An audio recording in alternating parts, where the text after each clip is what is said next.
राम राम दोस्तों। मित्रों, आप सभी लोग अश्वत्थामा के बारे में सुना ही है, जिसका जिक्र महाभारत में एक महान योद्धा के रूप में किया गया है। और साथ ही लोग आज भी अश्वत्थामा को चिरंजीवी मानते हैं, अर्थात अमर मानते हैं। और ऐसा दावा किया जाता है कि अश्वत्थामा आज भी पृथ्वी पर कहीं न कहीं पर जीवित हैं और वह सृष्टि के अंत तक जीवित रहेंगे। और इसीलिए हाल ही में रिलीज फिल्म कल्कि में अश्वत्थामा के बारे में बताया गया है। लेकिन फिल्म कल्कि में अश्वत्थामा के बारे में कुछ खास नहीं बताया गया है। मित्रों, आपको बता दें कि फिल्म कल्कि में अश्वत्थामा के किरदार हिंदी सिनेमा के महान अभिनेता अमिताभ बच्चन जी निभा रहे हैं और शायद लोग इसीलिए इस फिल्म को खूब पसंद किया है। लेकिन मित्रों, आप सभी के मन में भी अश्वत्थामा को लेकर यह सवाल जरूर आता होगा कि अश्वत्थामा का जन्म महाभारत काल में हुआ और महाभारत काल के सभी योद्धा की मृत्यु महाभारत युद्ध में या तो महाभारत युद्ध के बाद हो चुका था। यहाँ तक कि भगवान श्री कृष्ण की भी मृत्यु हो चुका और उसकी मृत्यु के बाद पांडव द्रौपदी सहित स्वर्ग यात्रा पर चले गए थे। लेकिन अश्वत्थामा आज भी धरती पर जीवित है। क्या अश्वत्थामा को चिरंजीवी होने का वरदान मिला था या श्राप मिला था? वैसे तो लोग मानते हैं चिरंजीवी होने का वरदान ही मिलता है, पर आपको बता दें कि अश्वत्थामा को चिरंजीवी होने का श्राप मिला था।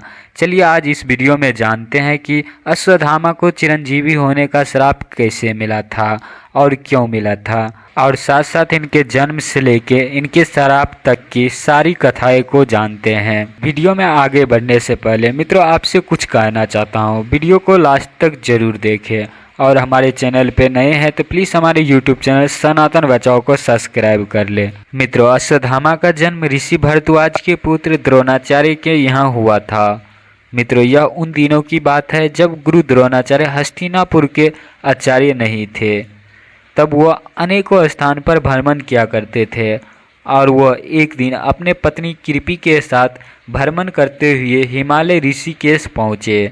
वहाँ तामसा नदी के किनारे एक दिव्य गुफा था, जिस गुफा में तामेश्वर नामक एक दिव्य शिवलिंग था, जहाँ पर गुरु द्रोणाचार्य और माता कृपि ने भगवान शिव की तपस्या की और उनके तपस्या से प्रसन्न होकर भगवान शिव ने उन्हें पुत्र प्राप्ति का वरदान दिया।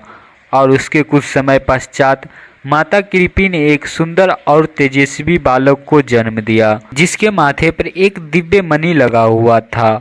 और जन्म लेते ही वो बालक रोने के वजह अश्व की तरह हिहियाना शुरू कर दिया था, जिस पर उसी समय एक आकाशवाणी हुआ था कि इस बालक का नाम अश्वत्थामा होगा, क्योंकि इसके अंदर अश्वों की भांति गुण है और इनके माथे पर लगे हुए मणि इन्हें देव दानव यक्ष गंधर्व किन्नर आदि से इन्हें रक्षित करेगा। जिसके बाद गुरु द्रोणाचार्य उस बालक का नाम अश्वत्थामा रखा। मित्रों, अश्वत्थामा का बचपन बहुत ही दुखदायक था, क्योंकि मित्रों आपको बता दें कि अश्वत्थामा के जन्म से पूर्व से ही गुरु द्रोणाचार्य बहुत गरीब था, जिसके कारण अश्वत्थामा जब गुरुकुल में पढ़ता था तब उसे ठीक से भोजन भी प्राप्त नहीं होता था और वह अक्सर गुरुकुल में पढ़ने जाता था तब वह अकेले रहता था, क्योंकि उन्हें किसी भी बालक के साथ रहना पसंद नहीं था, क्योंकि वह उनका मजाक उड़ाया करता था। और एक दिन अश्वत्थामा गुरुकुल में कुछ बालकों को दूध पीते हुए देख उनके भी मन में दूध पीने का इच्छा जाहिर हुआ और वह अपने माता कृपि से जाकर कहा। और तब माता कृपि ने घर में दूध न होने के कारण अश्वत्थामा को आटे को घोल पीने को दिया। अश्वत्थामा आटे को घोल पीकर अपने शरीर पर कुछ गिराकर गुरुकुल चले गए और गुरुकुल में जाके वह सभी बालक से कहने लगा कि वह आज दूध पिया है। लेकिन गुरुकुल के बालकों ने देखा कि अश्वत्थामा के शरीर पर आटे का घोल लगा हुआ है, जिससे वह समझ गया कि अश्वत्थामा आटे का घोल पिया है, ना कि दूध पिया है। इस पर अश्वत्थामा का गुरुकुल के बालकों ने खूब मजाक उड़ाया, जिसके बाद से अश्वत्थामा गुरुकुल जाने से मना करने लगा। और उनके कुछ समय पश्चात गुरु द्रोणाचार्य को हस्तिनापुर से एक निमंत्रण आया, जिसमें पांडव और धृतराष्ट्र के पुत्र को शिक्षा देने का था।